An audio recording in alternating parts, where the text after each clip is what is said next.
সম্মানিত হাজিরিন, আল্লাহ রাব্বুল আলামিন কুরআনুল কারীমের মধ্যে বলেন, ওয়ামান আহসানু ক্বাওলাম মিম্মান দাআ ইলাল্লাহি ওয়া আমিলা সালিহান ওয়া ক্বালা ইন্নানি মিনাল মুসলিমিন। ওই ব্যক্তির কথার চাইতে উত্তম কথা, ওই ব্যক্তির কাজের চাইতে উত্তম কাজ আর কি হতে পারে যে মানুষ অন্য মানুষদেরকে আল্লাহর দিকে ডাকে। এখানে যারা কথা বলবে তারা কি কোনো মানুষের দিকে ডাকবে?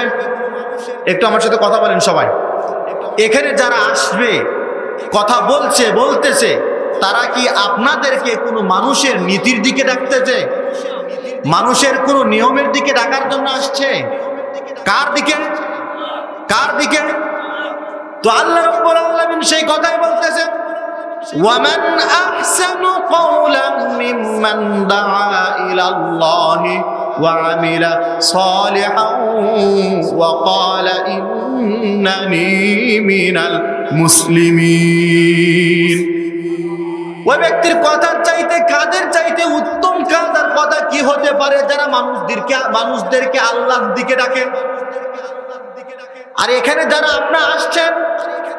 আপনারা যারা এখানে আসছেন নিজের ইচ্ছায় আসতে পারেন নাই, আল্লাহ পাক আপনাকে আমাকে ভালোবাসেন বিধায় আমরা এখানে উপস্থিত হতে পারছি। আল্লাহ পাক কুরআনুল কারীমের মধ্যে সেই কথাই বলতেছেন, সুম্মা আওরাসনাল কিতাবাল্লাযীনা আসতাফাইনা মিন ইবাদিনা। আল্লাহ রাব্বুল আলামিন যাদেরকে ভালোবাসেন তাদেরকে কোরআন শোনার মতো ব্যবস্থা করে দেন। তার মানে আমরা সমাজে এই এলাকায় ভবানীগাছিতে কি শুধু এই কয়েকজন মানুষ নাকি আরো মানুষ আছে? তারা আসার সুযোগ পায়নি কেন? আল্লাহ পাক তাদেরকে সেই সুযোগ দেন নাই। আর আল্লাহ রাব্বুল আলামিন কুরআনুল কারীমের মধ্যে বলেন, কিতাবুন আনজালনা ইলাইকা লিতুখরিজান নাসা মিনাজ যুলুমাতি ইলান নূরি বিইذনি রাব্বিহিম। এটা এমন একটা কিতাব। এটা কোন কিতাব? এই যে কিতাব দেখতেছেন, এটা কার কিতাব? এটা কার কিতাব? আরো জোরে, এটা কার কিতাব? তো আল্লাহ পাক বলতেছেন, কিতাবুন আনজালনাহু ইলাইকা লিতুখরিজান নাসা মিনাজ যুলুমাতি ইলান নূরি বিইذনি রাব্বিহিম। এটা এমন একটা কিতাব যেটা মুহাম্মদ সাল্লাল্লাহু আলাইহি সাল্লামের উপরে অবতীর্ণ করা হয়েছে, নাজিল করা হয়েছে এই জন্য যে যেন এই কিতাবের মাধ্যমে পথ ভোলা মানুষদেরকে, অন্ধকারের মধ্যে গুমরাহির মধ্যে যে মানুষগুলো আছে তাদেরকে যেন আলোর দিকে নিয়ে আসা যায়। এই কিতাব নাজিল করা হয়েছে কেন? মানুষরা কি অন্ধকারের মধ্যে থাকবে এই জন্য? একটু কথা বলেন। মানুষরা অন্ধকারের মধ্যে থাক, এটা কি রাতের অন্ধকার? কথা বলেন, এটা কি রাতের অন্ধকারের কথা বলা হয়েছে? না, গুমরাহির অন্ধকার। যে অন্ধকারের মধ্যে মানুষ থাকলে জাহান্নামের মধ্যে যাবে। আল্লাহ পাক রব্বুল আলামিন নিজের বান্দাদেরকে এতটাই ভালোবাসে যেন একটা বান্দাও আমার জাহান্নামে না যায়। এই জন্য কোরআন নাজিল করলেন, নবী করিম সাল্লাল্লাহু আলাইহি সাল্লামকে পাঠালেন। ও আমার হাবিব, তুমি আমার উম্মতদের কাছে যাও, তোমার কাছে কোরআন নাজিল করলাম। আর এই কোরআনের মাধ্যমে তুমি আমার বান্দাদেরকে যারা পথভ্রষ্ট আছে, গুমরাহের মধ্যে আছে, তাদেরকে তুমি আমার আলোর দিকে সিরাতাল মুস্তাকিম, সিরাতে মুস্তাকিমের পথে তাদেরকে নিয়ে আসো। আল্লাহ পাক তো কোরআন এই জন্যই নাজিল করেছেন, নাকি শুধু ঝাড়ফুঁক করার জন্য? শুধু কি ঝাড়ফুঁক করার জন্য? অথচ ইমাম সাহেবের কাছে মানুষজন শুধু কোরআন থেকে ঝাড়ফুঁক নেওয়ার জন্য আসে, কোরআনের যে বিধানগুলো আছে মানার জন্য আসে না। কিসের জন্য আসে? শুধু ঝাড়ফুঁক করার জন্য। অথচ কুরআনুল কারীমের মধ্যে আল্লাহ রাব্বুল আলামিন 500টি আয়াত দিয়েছে, 500টা আইন দিয়েছে। যদি কোনো সমাজ, যদি কোনো সংসার, যদি কোনো রাষ্ট্র এই বিধানগুলোকে মেনেই যদি চলে, তাহলে আল্লাহ পাক রব্বুল আলামিন ওই সমাজে, ওই সংসারে আল্লাহ পাকের পক্ষ থেকে রহমত আর বরকত নাজিল হবে। আফগানিস্তান যাদের জানা আছে, 21 সাল থেকে নিয়ে 22, 23, 24, 25, 4 বছর, কয় বছর? আফগানিস্তান 21 সালে দেশ স্বাধীন করার পর তালিবান মাত্র 4 বছরে কোরআন দিয়ে দেশ শাসন করার কারণে দেশের মধ্যে কোনো দুর্নীতি নাই, দেশের মধ্যে কোনো চাঁদাবাজ নাই, কোনো ধর্ষক নাই। অথচ আমার দেশ 54 বছর পার হয়ে গেল মানুষের তৈরি বিধান দিয়ে দেশটাকে পরিচালনা করার কারণে। এই 58 বছর, 54 বছরে, এই 54 বছরে কতবার যে দেশের নিয়ম নীতি পরিবর্তন করা হয়েছে দেশের মধ্যে শান্তি শৃঙ্খলা নিয়ে আসার জন্য। বলুন তো, তারপরেও কি শান্তি শৃঙ্খলা তারা নিয়ে আসতে পারছে? পারছে? অথচ তালেবান মাত্র 4 বছরে নিজের দেশের মধ্যে চুরি, ডাকাতি, জিনা, ব্যভিচার, সুদ, ঘুষ আর চাঁদাবাজি সব বন্ধ। আমার দেশের মানুষ, সমাজে আমার দেশে মুসলমানের সংখ্যা বেশি নাকি অন্য ধর্মের? কার সংখ্যা বেশি? অথচ আমরা মুসলমান হওয়ার পরেও আমাদের পার্লামেন্টে কোরআন যাক, শতকরা মুসলমান চায় না। যার কারণেই তো যারা মানুষের তৈরি করা বিধান নিয়ে আপনার দরবারে আসে ভোট চাওয়ার জন্য, নির্বাচনের জন্য, তাদের কাছে 500 টাকার বিনিময়ে বিক্রি হয়ে যান। 1 কাপ চা 500 টাকা দিলে আপনি বিক্রি। অথচ যাকে আপনি ভোট দিচ্ছেন গত 5 বছরে তাকে আপনার সমাজে খুঁজে পান নাই। এ সমস্ত কুকিলগুলো বসন্তকাল ছাড়া পাওয়া যায় না। প্রত্যেক 5 বছর পর পর আপনার কাছে এসে খুব সুন্দর করে, খুব সুন্দর বক্তব্য দেয়। যদি এবার আপনারা আমাকে ভোট দিয়ে যদি এমপি মন্ত্রী বানাইতে পারেন, আপনাদের রাস্তা থাকবে না। রাস্তা যে কি হবে এটাও বলে যায় না। ক্ষমতায় আসার পরে রাস্তায় ধান চাষ করা যায়। রাস্তার জন্য যদি 500 কোটি টাকা, 50 কোটি টাকা যদি বাজেট হয়, তার অর্ধেকের বেশি তার খেয়ে শেষ। ভোটের আগে বলে গেছিল ক্ষুধার্ত মানুষ রাখবো না, 5 বছর তার নিজের পেটের ক্ষুধায় মেটে না। এ সমস্ত মানুষ আছে না নাই? এদেরকে দিয়ে কি সমাজ চলবে? রাষ্ট্র চলবে? স্বাধীনতার পর থেকে এখন পর্যন্ত যারাই ক্ষমতায় বসছে, এই দেশের মানুষের মাথার ঘাম পায়ে ফেলা টাকাগুলো ক্ষমতায় আসার পরে লক্ষ লক্ষ কোটি টাকা অন্য দেশে পাচার করেছে। এই টাকাগুলো কার? তাদের বাবা। গত 17 বছর যে ছিল তার বাবার টাকা।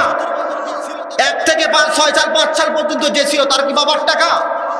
অথচ আমার দেশের জনসাধারণের মাথার ঘাম পায়ে ফেলা টাকা, এই টাকাগুলো ক্ষমতায় বসার পরে এক করে অন্য দেশে পাচার করে দিয়ে বেগুন বাড়া তৈরি করায়।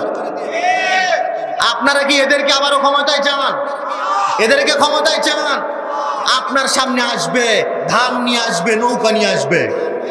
অথচ কিছুদিন পূর্বে আপনার সামনে যারা সুন্দর সুন্দর বক্তব্য দিচ্ছে, কিছুদিন পূর্বে তারা চাঁদাবাজি করে রাস্তায় মানুষকে ফেলে পাথর দিয়ে মাথা থেতলিয়ে তারা হত্যা করেছে। তারা যদি আপনার সামনে এসে ভোট চায়, আপনি তো যে সুন্দর মুসলমান 500 টাকার কাছে একেবারে বিক্রি। আপনার সমাজের মানুষদেরকে যে নির্মমভাবে হত্যা করে জেলখানায় রেখে তাদেরকে নির্যাতন নিপীড়ন করেছে, দেশের জনসাধারণের হক তারা নষ্ট করেছে, তারা যদি আবার আপনাদের সামনে আসে, তাদেরকে আপনারা নির্বাচনে ভোট দিবেন? কাদেরকে দিবেন? কাদেরকে দিবেন? আল্লাহ পাক রব্বুল আলামিনের ন্যায়ের প্রতীক কি? ন্যায়ের প্রতীক কি? আল্লাহ পাক রব্বুল আলামিন যদি ক্ষমতায় নিয়ে আসে, এই দেশের চোর, ডাকাত, চাঁদাবাজ ইনশাআল্লাহ একটাও থাকবে না। আপনারা কি চান? আল্লাহ পাক রব্বুল আলামিন, আমরা যারা মুসলমান আছি, যদি আমরা কোরআনকে সামনে রাখি, কোরআনকে যদি আমরা সামনে রেখেই চলি, তাহলে এই কোরআন আমাদেরকে নিয়ে যাবে কোথায়? কোথায় নিয়ে যাবে? কোরআন যদি আমরা সামনে রেখে নিজেদের জীবনকে, সংসারকে, সমাজকে, রাষ্ট্রকে যদি চালাইতে পারি তাহলে আল্লাহ পাক রব্বুল আলামিনের রহমত বরকত ছাড়া আর কিছু আসবে না। ঈমানওয়ালা হতে হবে। কি হতে হবে? কি হতে হবে একটু জোরে বলেন, কি হলো? অথচ আমাদের সমাজে এমনও মানুষ আছে ঈমান আলী নাম, কি নাম? ঈমান আলী নাম, সারাদিন ওই বেঈমানদের পিছনে ঘুরে নিজের ঈমান নষ্ট করেছে। ঈমান আলীর ঈমানের সেই খবর নাই। ঈমান আলীর যে ঈমান নাই, নাস্তিকদের পিছনে ঘোরার কারণে, নাস্তিকদেরকে নির্বাচনে নিয়ে আসার জন্য, মানুষের তৈরি মতবাদকে দেশে প্রতিষ্ঠা করার জন্য তাদের পেছনে রক্ত, জান, মাল সব দিচ্ছে। আচ্ছা বলুন তো, ও যদি ঈমান আলী নাম রাখে, তার নামের সাথে কামের মিল আছে? নামের সাথে কাজের মিল আছে? এদেশের সমাজে অনেক মানুষ আছে ফজর আলী, অথচ ফজরের সময় ঘুমে ল্যাবের মধ্যে। আছে না নাই? আছে না নাই? নাম রাখছে কোরবান আলী, কুরবানি করার মতো সব সম্পত্তি আছে, কিন্তু একটাও কুরবানি দেয় না। আরো শুনবেন, নাম রাখছে রমজান আলী, নাম রাখছে রমজান আলী, দিনের বেলা হোটেলের মধ্যে পর্দা দিয়ে ভাত খায়। রমজান মাসে যদি হোটেল আলার বউ পর্দা করুক আর না করুক, হোটেলওয়ালা রমজান মাসে নিজে ঠিকই পর্দা করে। আপনার এলাকায় মনে নাই? আছে না নাই? এরা কি মুসলমান না হিন্দু? মুসলমান না হিন্দু? মুসলমান কি এক মুখে দুই কথা বলতে পারে? মুসলমান কি এক মুখে দুই কথা বলতে পারে? যারা এক মুখে দুই কথা বলে এরা হলো কি? এরা কি? খুব সুন্দর করে বুঝবেন, আল্লাহ রাব্বুল আলামিন কাফেরদেরকে জাহান্নামে দিবেন। কোন স্তরে দিবেন এ কথা উল্লেখ করেন নাই। খ্রিস্টানদেরকে, যারা আল্লাহ পাকের সাথে শিরিক করে, কাফেরদেরকে আল্লাহ পাক জাহান্নামে দিবেন, কোন স্তরে দিবেন এ কথা উল্লেখ করেন নাই। কিন্তু মুসলমান মুনাফিক যারা, এদেরকে জাহান্নামের কোন স্তরে দিবেন আল্লাহ পাক খুব সুন্দর করে বলে দিয়েছেন। ইন্নাল মুনাফিকিনা ফিদ দারকিল আসফালি মিনান নার। আল্লাহ পাক এই মুনাফিকদেরকে জাহান্নামের নিম্ন স্তরে দিবেন। আমাদের সমাজে মনে হয় মুনাফিক নাই। মুনাফিক আছে না নাই? মুনাফিক আছে না নাই? বুঝবেন কিভাবে তারা মুনাফিক নাকি? আল্লাহ রাব্বুল আলামিন কুরআনুল কারীমের মধ্যে সূরা ফাতিহার একটা আয়াত, ইয়াকুলুনা বিআলসিনাতিহিম মা লাইসা ফি কুলুবিহিম। মুনাফিক হচ্ছে তারা যাদের মনে একটা, মুখে আর একটা। মনে একটা, মুখে আর একটা। যে আমি যে আয়াতে কারিমা তেলাওয়াত করেছি, যেই আয়াত আমাদের সবার জানা আছে, নামাজের পরপরই আপনারা পড়েন, রব্বানা আতিনা ফিদ দুনিয়া হাসানাতাও ওয়া ফিল আখিরাতি হাসানাতাও ওয়া কিনা আযাবান নার। জানা আছে না নাই? আছে না নাই? এই একটা আয়াতের মধ্যে আল্লাহ পাক কতগুলো বিষয় রেখেছে সেটা কি জানা আছে? জানা আছে? এই একটা আয়াত আমাদের সবার মুখস্থ আছে, কিন্তু এই আয়াতের মধ্যে আল্লাহ পাক রব্বুল আলামিন 16টা বিষয় রাখছেন। কয়টা বিষয়? কয়টা বিষয়? আল্লাহ পাক শুরুতে বলছেন রব্বানা আতিনা ফিদ দুনিয়া হাসানা। আমার বান্দাদের মধ্যে মানুষ আছে, আমার বান্দারা কিছু আছে যারা আমার কাছে চায় যে আতিনা ফিদ দুনিয়া হাসানা, হে আমাদের রব প্রতিপালক, আপনি আমাদেরকে দুনিয়ার হাসানা দেন। কিসের হাসানা?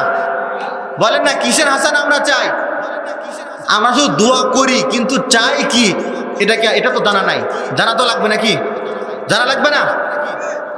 আমরা প্রথমে কি চাই? কিসের হাসানা? আগে কি আখিরাতের হাসানা চাই নাকি দুনিয়ার হাসানা? আর এই দোয়াটা শিখিয়েছেন কে? কে শিখিয়েছেন? আমরা চাই দুনিয়ার হাসানা। দুনিয়ার হাসানা কয়টা? দুনিয়ার হাসানা মোট 10টা। কয়টা? জোরে বলেন, কয়টা হাসানা? 10টা। 1 নম্বর আসেন। 1 নম্বর হচ্ছে কি? কোরআন পাওয়া। কি পাওয়া? কোরআন পাওয়া। তো আমরা কোরআন পাইছি না পাই নাই? প্রত্যেকের ঘরে কোরআন আছে না নাই? প্রত্যেকের ঘরেই কোরআন আছে। যদি হাত খুলতে বলি শুদ্ধ করে পড়তে পারেন কে কয়জন হাত উঠাবেন? হ্যাঁ, বছরে 12 বছর পার হয়ে যায়, মুসলমান ঘরের মধ্যে কোরআন রাখছে, কোরআন খোলার সময় নাই। অথচ সকালবেলা টিভির মুখ না দেখলে সকালের ভাত হজম হয় না। কি করে? রাতের 1টা 2টা পর্যন্ত চলতেছে ঘরের ভেতরে।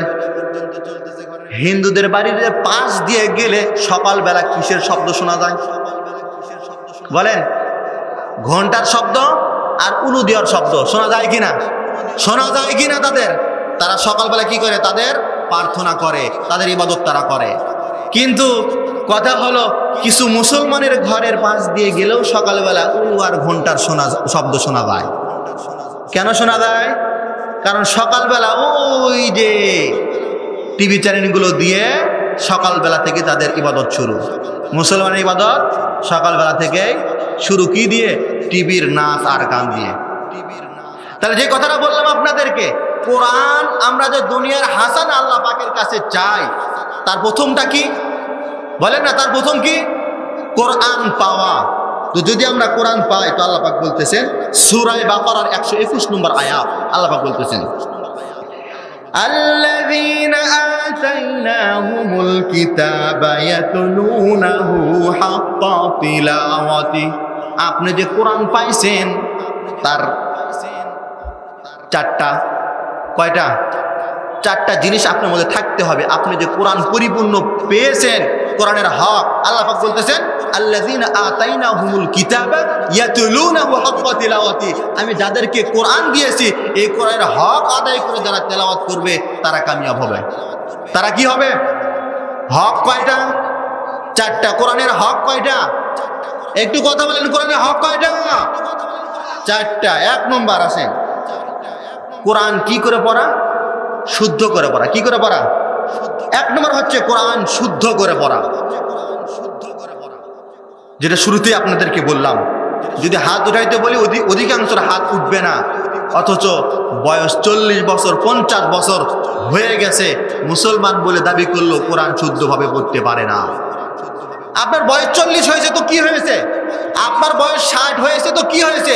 মুহাম্মদ সাল্লাল্লাহু আলাইহি সাল্লামকে আল্লাহ পাক রব্বুল আলামিন জীবনের শুরু থেকে কি কোরআন দিয়েছেন?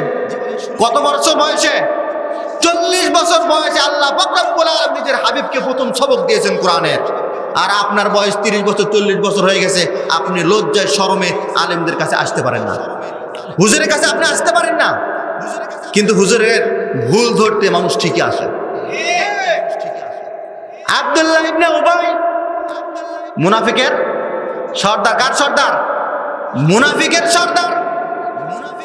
তার একটা 200 জন মুনাফিক মিলে একটা দল ছিল। কয়জন? 200 জন মিলে একটা দল ছিল আব্দুল্লাহ ইবনে উবাইয়ের, যারা সব সময় সাহাবীদের সাথে থাকতো, মসজিদে থাকতো। সাহাবেরা কি করত, কি কাজ করত, কি বলতো সব শুনতো। তাদের উদ্দেশ্য ছিল মসজিদে এসে কোরআন হাদিসের কথা শোনা না, মসজিদে এসে মুহাম্মদ এবং তার সাহাবীদের কতগুলো ভুল ধরা যায়। মুনাফিকের যেই দলটা ছিল তাদের কাজ ছিল কি? মসজিদে এসে মুহাম্মদ সাল্লাল্লাহু আলাইহি সাল্লামের কথা শোনা নাকি তাদের ভুল ধরা? কি ধরা ছিল উদ্দেশ্য? ভুল ধরা ছিল উদ্দেশ্য। এখন আমাদের সমাজে নবী নাই, সাহাবী নাই, কিন্তু মুনাফিকরা আছে না নাই? এই মুনাফিকগুলো দেখবেন মসজিদে মাঝে মধ্যে শুক্রবার এসে ইমামের ভুল, মুয়াজ্জিনের ভুল, খতিবের ভুল। এরা শুধু সপ্তাহে একদিন মসজিদে এই জন্যই আছে যে ভুল ধরা যায় কতগুলো। কি বললাম? আমাদের সমাজে বর্তমানে নবী নাই, সাহাবায়ে কেরাম নাই, কিন্তু মুনাফিক ঠিকই আছে। আর এই মুনাফিকগুলো চিনবেন যারা মাসে, হ্যাঁ, মুনাফিক চেনার উপায় কি?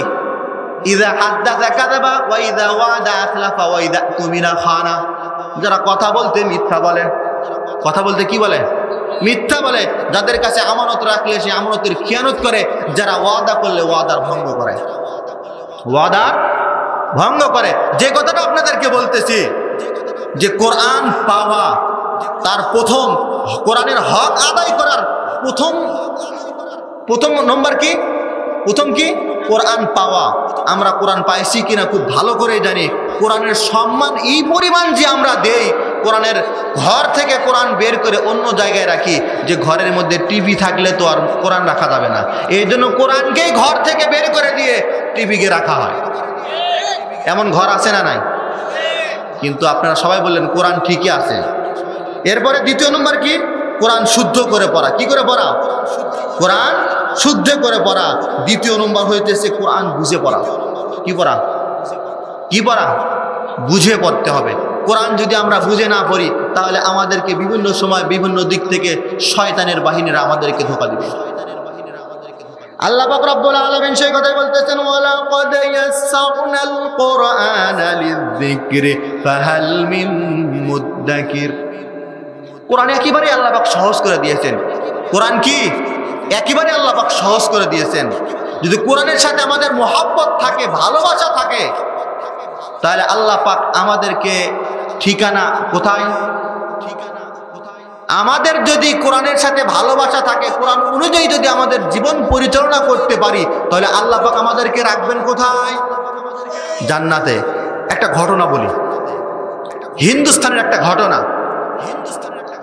যে একটা এলাকা, যে এলাকায় কোনো শিক্ষিত মানুষ নাই, যেই এলাকায় কোনো শিক্ষিত মানুষ নাই, সব মূর্খ, ওই এলাকায় একদিন হঠাৎ করে একজন মানুষ মারা গেল, কৃষক। ওই এলাকার মানুষগুলো এতটুকু শুধু জানতো যে মরা মানুষকে কিভাবে ধোয়াইতে হয়, এতটুকু শুধু জানতো। কোরআনও পড়তে পারতো না, জানাজার নামাজ কিভাবে পড়তে হয় সেটাও জানতো না। এখন তারা তো টেনশনে পড়ে গেছে, আমরা নামাজও পড়াইতে পারি না, কবর কিভাবে দিতে হয় সেটাও আমাদের জানা নাই, তাহলে মানুষটা যে মারা গেল তাকে নিয়ে এখন আমরা কি করব? তাদের কবরস্থান ছিল রাস্তার পাশেই। কয়েকজন বৃদ্ধ মানুষ পরামর্শ দিল, আমরা তো শুধু লাশকে ধোয়াইতে পারি, গোসল করি আমরা ওই রাস্তার পাশে গিয়ে দাঁড়াই, পার্শ্ববর্তী এলাকার যদি কোনো হুজুর আসে তাকে দিয়ে জানাজার নামাজ পড়িয়ে দাফনটা করিয়ে নিব। দীর্ঘক্ষণ পর্যন্ত লাশ নিয়ে রাস্তায় দাঁড়িয়ে আছে, কখন কোন মৌলবী আসে, কখন কোন হুজুর আসে, তার মাধ্যমে জানাজাটা পড়িয়ে নিব। দীর্ঘক্ষণ অপেক্ষা করার পর দূর থেকে দেখা যায় একজন টুপিওয়ালা মুখে দাঁড়িয়ে আছে, সাইকেল নিয়ে আসতেছে। কাছে আসার পরে ওই হুজুরটাও দেখতেছে অত দূরে এত লোক সমাগম কেন, এত মানুষ কেন। যখন কাছে আসছে, এই লোকগুলো ওই হুজুরকে একেবারে ঘিরে ধরছে। হুজুর, আমরা তো মূর্খ, দাফন কিভাবে করতে হয়, জানাজা কিভাবে করতে হয় আমি তো জানি না, আমরা তো জানি না। আপনার কাছে অনুরোধ রইল, আপনি আমাদের এই লাশটাকে জানাজা পড়ে দাফন করে যান। যে লোকটা আসতেছিল সে ছিল একজন সরকারি কর্মকর্তা। 9টার মধ্যেই তাকে অফিসে ঢুকতে হবে। একটা সময় আপনাদেরকে বললাম, এখন লোকটা বলতেছে আমি তো পারবো না, আমার 9টার মধ্যে আমার অফিসে ঢুকতে হবে, না হলে আমাকে ঢুকতে দিবে না। এলাকার লোকজনের অনুনয় বিনয় শোনার পর হুজুর রাজি হয়েছে, জানাজার নামাজ পড়াইছে, কাফন দাফন শেষ। হুজুর সাইকেল নিয়ে তার গন্তব্যে চলে গেছে। অফিসে ঢোকার পর পকেটে হাত দিয়ে দেখে তার যে প্রয়োজনীয় যে সমস্ত কাগজ ছিল একটাও নাই। মাথা তো গরম, একটাও নাই কাগজ। কিছুক্ষণ পরে বস আসবে, তার কাছে যদি কাগজগুলো জমা দিতে না পারি তাহলে আমার চাকরি তো থাকবে না। লোকটা খুব তড়িঘড়ি করে রাস্তা দিয়ে খুঁজতে খুঁজতে কবর পর্যন্ত চলে আসছে, তারপরও কাগজ পায় নাই। এখন লোকটার খুব চিন্তায় পড়ে গেল যে কাগজগুলো গেল কোথায়, পকেটেই তো ছিল।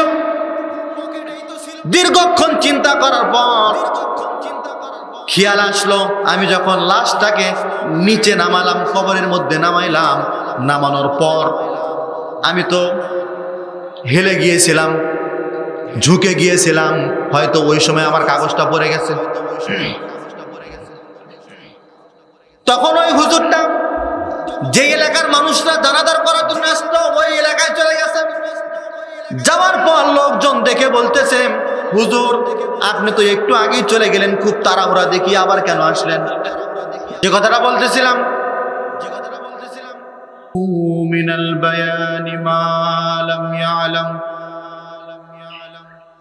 فسبحان الذي لا يحصى امتنانه باللسان ولا بالقلم نشهد أن لا إله إلا الله وحده لا شريك له ونشهد أن سيدنا وحبيبنا وطبيبنا وطبيب قلوبنا ومولانا محمدا عبده ورسوله الذي أرسله بالحق بشيرا ونذيرا وداعيا إلى الله بإذنه وسراجا وقمرا منيرا أما بعد فقد قال الله تعالى في كلامه المجيد والفرقانه الحميد সকলে জবান খুলে আমার সাথে পড়েন, আউযু বিল্লাহি মিনাশ শাইতানির রাজীম বিসমিল্লাহির রাহমানির রহিম ওয়া মিনহুম মান ইয়াকুলু রাব্বানা آتنا في الدنيا حسنة وفي الآخرة حسنة وقنا عذاب النار وقال رسول الله صلى الله عليه وسلم من تشبه بقوم فهو منهم أو كما قال عليه الصلاة والسلام اللهم صل على محمد النبي الأمي وعلى آله وسلم تسليما أستغفر الله الذي لا إله إلا هو الحي القيوم وأتوب إليه لا حول ولا قوة إلا بالله العلي العظيم